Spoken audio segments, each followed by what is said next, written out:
لوقي الإناث. ننتظر انطلاقة هذا الشوط لنبحر وإياكم هنا في أرضية هذا الميدان.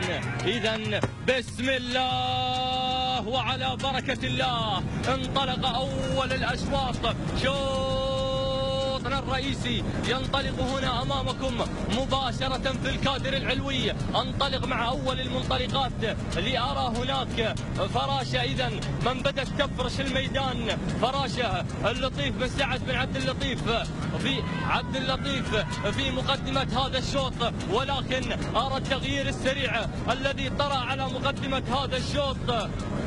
رويال في مقدمة هذا الشوط لجمعة بن خاطر مع رويال هناك في الصدارة. ثالث مراكزنا، عطوني اللي في ثالث المراكز،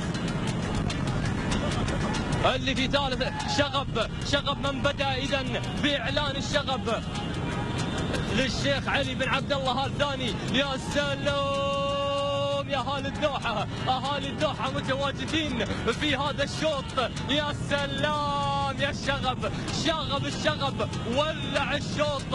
الله يا الشغب ماخذ سيارة في هذا المضمار، وستكرر هذا الانتصار على أرضية الميدان وسط هذا الحضور الجماهيري الغفير. الله